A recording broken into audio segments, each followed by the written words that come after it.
Kalau bulan bisa ngomong, Dia jujur tak akan bohong, seperti anjing melolong, tiap hari ku teriakan.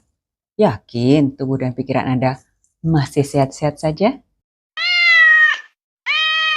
Halo teman-teman, selamat datang di Baru 50-an Channel. Di sini kita akan membahas tentang perubahan fisik, perubahan mental yang pasti dialami oleh setiap wanita, supaya teman-teman tidak kaget apabila mulai merasakannya. Dan tentunya tips-tips agar tetap siap, tetap sehat, dan tetap bahagia. Saya Mirna bakal sharing tentang daily life-nya seorang wanita yang berusia 50-an tahun.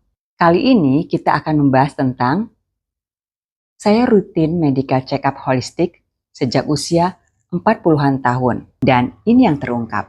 Simak sampai akhir ya. Usia di atas 50-an tahun, kesehatan menjadi prioritas utama bagi wanita.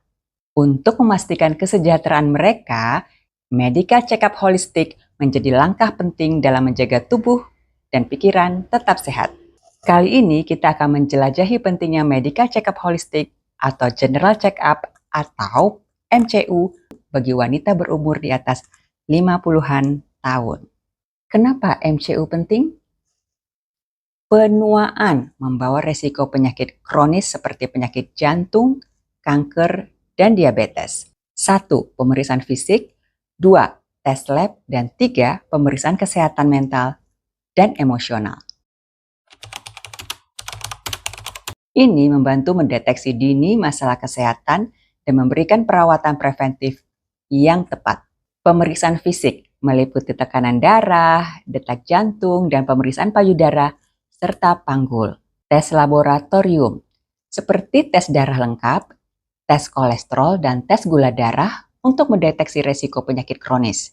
Cek darah adalah serangkaian pemeriksaan menggunakan sampel darah yang diambil dari pembuluh darah pada bagian tubuh tertentu. Biasanya pembuluh darah pada siku bagian dalam menjadi tempat yang paling sering dipilih untuk pengambilan sampel darah. Nah, saya ada story nih. Sampai sekarang saya selalu merasa takut saat pengambilan darah di lengan. Mungkin pembuluh darah saya itu terlalu kecil sehingga susah menemukannya. Jadi bayangin, di antara aroma alkohol yang menusuk pada ruangan rumah sakit yang berdinding hijau kelabu itu, susternya bisa berkali-kali mencoba. Bayangin, tusuk tarik, mencari pembuluh darah yang bersedia disedot darahnya. Nah, berdasarkan pengalaman tersebut, tiap kali suster mau ambil darah, saya udah bisik-bisik dulu. Sus, biasanya agak susah nih dapat pembuluh darahnya. Kalau susternya senior, dia akan langsung bilang, tenang aja. Kalau udah ngomong gitu saya lega. Pasti paling cuma 1 atau 2 kali tusuk aja langsung dapat tuh pembuluh darahnya. Tapi kalau susternya juga nggak pede, saya dulu pernah dikirim ke laboratorium, jadi bukan ruangan MCU. Di laboratorium mungkin susternya lebih senior. 1 kali cus, langsung dapat deh pembuluh darahnya. Lega. Pemeriksaan kesehatan mental dan emosional.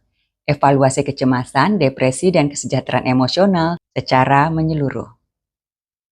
Pemeriksaan kesehatan mental adalah serangkaian pertanyaan standar yang dijawab seseorang untuk membantu penyedia layanan kesehatan memeriksa tanda-tanda gangguan mental. Pemeriksaan kesehatan mental merupakan salah satu cara untuk mengetahui kondisi kesehatan mental sejak dini.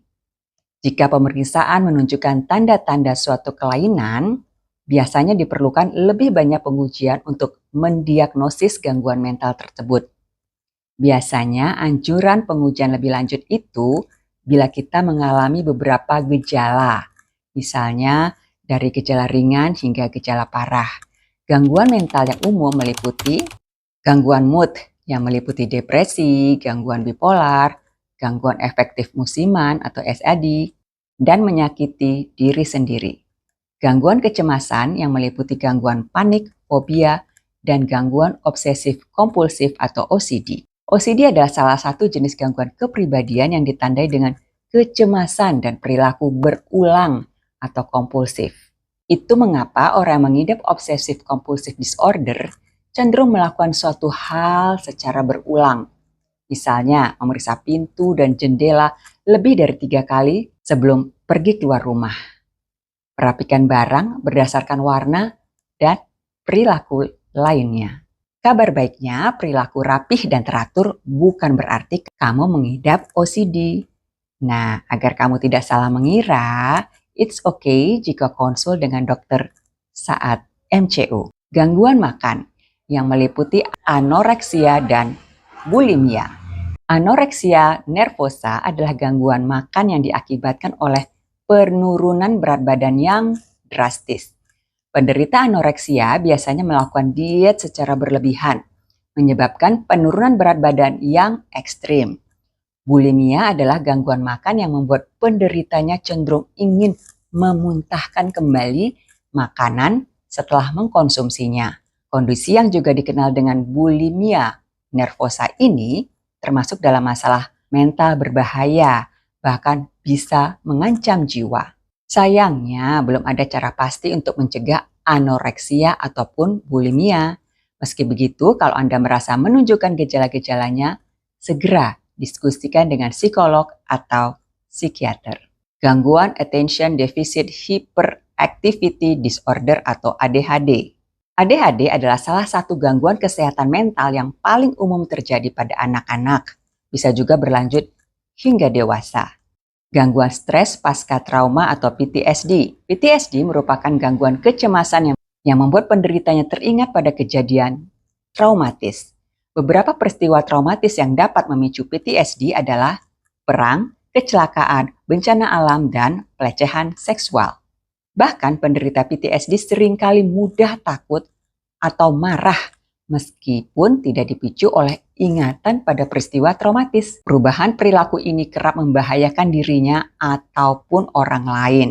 Penderita juga sulit tidur dan berkonsentrasi. Untuk dikategorikan sebagai PTSD, gejala yang dialami pasca peristiwa traumatis harus berlangsung selama 1 bulan atau lebih. Seseorang juga dapat dinyatakan mengalami PTSD apabila gejala telah mengganggu aktivitas sehari-hari, terutama dalam hubungan sosial dan pekerjaan. Gangguan kepribadian.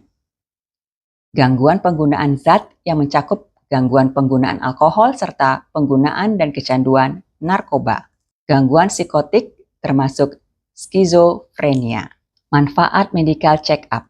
1. Deteksi dini penyakit yang mungkin tidak menimbulkan gejala. Ada teman saya, seorang wanita berusia 55 tahun, menjalani MCU secara rutin. Hasil tes darahnya mengungkapkan kadar gula yang sedikit meningkat, meskipun dia tidak memiliki gejala yang terkait dengan diabetes. Dokternya memberitahunya bahwa ini adalah tanda pre-diabetes. Kondisi pradiabetes yang dapat berkembang menjadi diabetes tipe 2 jika tidak diatasi. Dengan pengetahuan tentang deteksi dini ini, teman saya tersebut memulai program diet dan olahraga yang disesuaikan dengan bantuan ahli gizi dan pelatih pribadi. Dalam beberapa bulan, dia berhasil menurunkan kadar gulanya ke level normal dan menghindari perkembangan diabetes tipe 2. Deteksi dini melalui MCU membantu teman saya tersebut mencegah masalah kesehatan yang lebih serius di masa depan dan memungkinkannya untuk tetap sehat dan aktif dalam kehidupannya sehari-hari. 2. Membantu mengelola kondisi kesehatan yang ada. Misalnya, Bayu, seorang wanita berusia 52 tahun, telah lama menderita artritis pada lututnya.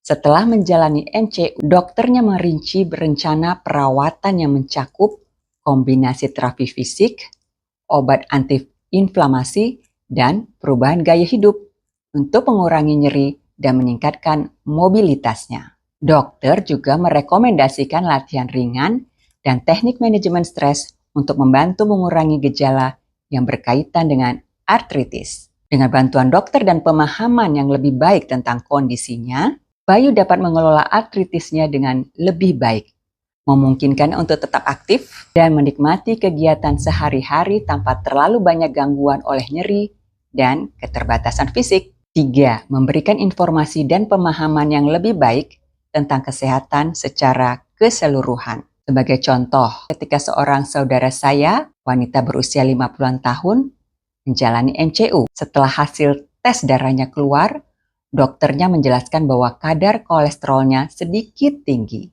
dan kemungkinan menunjukkan resiko penyakit jantung. Dokter tersebut menyediakan informasi mendalam tentang pentingnya mengatur diet dan meningkatkan aktivitas fisik untuk mengelola kadar kolesterol, serta menjaga kesehatan jantung secara keseluruhan. Melalui penjelasan yang komprehensif tersebut, saudara saya tersebut mendapatkan pemahaman yang lebih baik tentang bagaimana gaya hidupnya mempengaruhi kesehatannya secara keseluruhan. Kemudian juga mendorongnya untuk mengambil langkah proaktif untuk meningkatkan kesejahteraannya. Tips untuk persiapan dan melakukan MCU. 1. Jadwalkan secara teratur sesuai dengan rekomendasi. Mengapa menjadwalkan secara teratur itu penting? Karena medical check-up secara teratur memungkinkan deteksi dini masalah kesehatan, lalu memungkinkan dokter untuk memantau kondisi kesehatan secara berkala. Kemudian, memberikan kesempatan untuk mendiskusikan perubahan gaya hidup dan perawatan preventif. Tips untuk menjadwalkan secara teratur. Tanyakan kepada dokter tentang frekuensi yang direkomendasikan untuk MCU berdasarkan usia dan kondisi kesehatan. Nah, tentang frekuensi MCU ini, beberapa tahun yang lalu hasil USG menunjukkan bahwa di payudara saya banyak ditemukan kista. Oleh dokter yang biasa menjadwalkan USG payudara 1 kali per tahun, saya disarankan untuk cek payudara menjadi 1 kali per 6 bulan. Sebagai catatan, USG payudara adalah pemeriksaan yang menggunakan gelombang suara. Pemeriksaan ini dapat membedakan benjolan berupa tumor padat atau kista atau benjolan berisi cairan.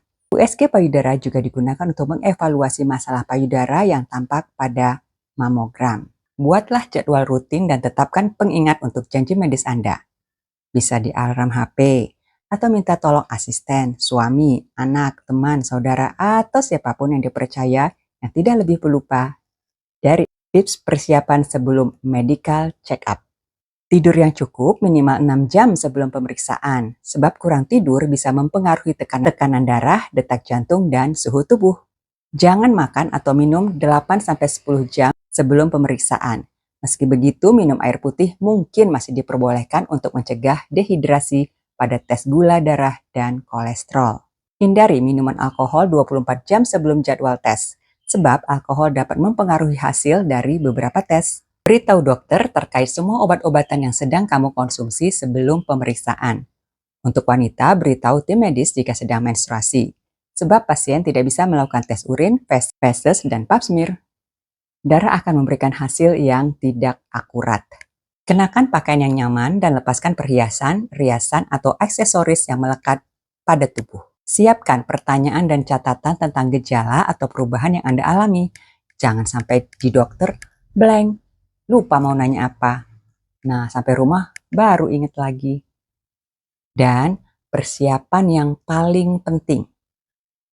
Terlibat dalam gaya hidup sehat termasuk diet seimbang, olahraga teratur, dan manajemen stres. Contoh, ikuti diet seimbang plan. Bisa dari ahli gizi langsung atau memakai aplikasi baik yang berbayar maupun yang gratis. Untuk olahraga teratur bisa ikut komunitas run di kota Anda. Kalau di Jakarta ada di GBK, bisa langsung datang dan tidak berbayar. Kalau bersama komunitas, kita jadi lebih teratur dan bersemangat. Kesimpulan, medical check-up holistik adalah bagian penting dari perawatan kesehatan wanita di atas 50-an tahun. Dengan deteksi dini dan perawatan yang tepat, kita dapat menjaga kualitas hidup yang optimal saat menua. Jangan abaikan kesehatan Anda. Jadwalkan medical check-up holistik Anda hari ini juga. Bila Anda senang, silahkan komen ya. Sampai jumpa.